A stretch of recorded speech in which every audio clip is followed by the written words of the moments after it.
The 2019 Audi A8 is one of the most, if not the most, technically advanced cars in the world. On top of the vaunted Level 3 self-driving features, it can self-park, scan the road to absorb speed bumps, and even lift itself to protect the occupants in an accident. So I found myself in Valencia, Spain to take a look at all the tech, and to my frustration, the Level 3 self-driving wasn't available to try. Luckily, there's more to the Audi A8 than that.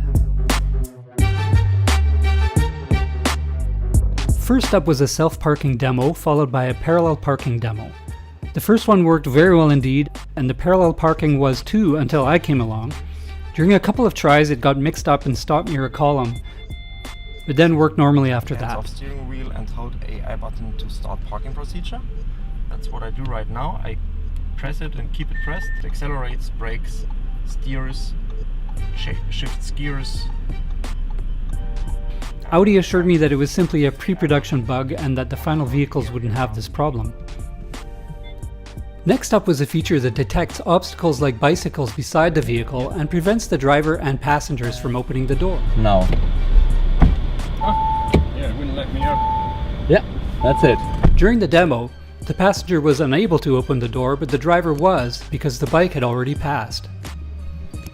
Then we moved on to the electromechanical suspension demo. During the first part, the Audi A8 drove over a small, then a large speed bump. With the system turned off, the A8 absorbed the bump as best it could, but there was still a jolt. With the AI active suspension enabled, however, the vehicle first lifted the body of the car and then absorbed the entire bump.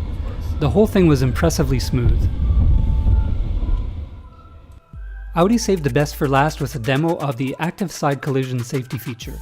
It simulated an accident by rolling a box toward the vehicle, with a plexiglass guard placed in front.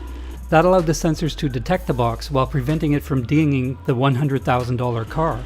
Once the box got close, the car lifted up on cue in just a half second.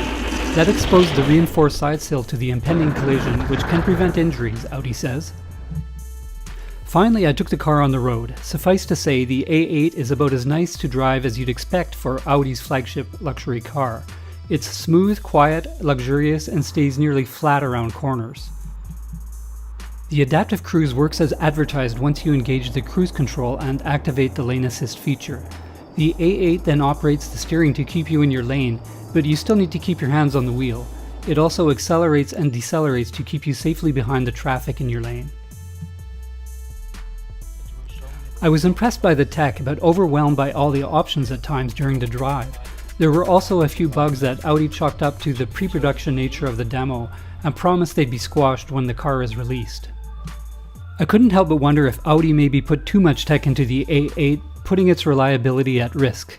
I do applaud them for the ambitious effort, however.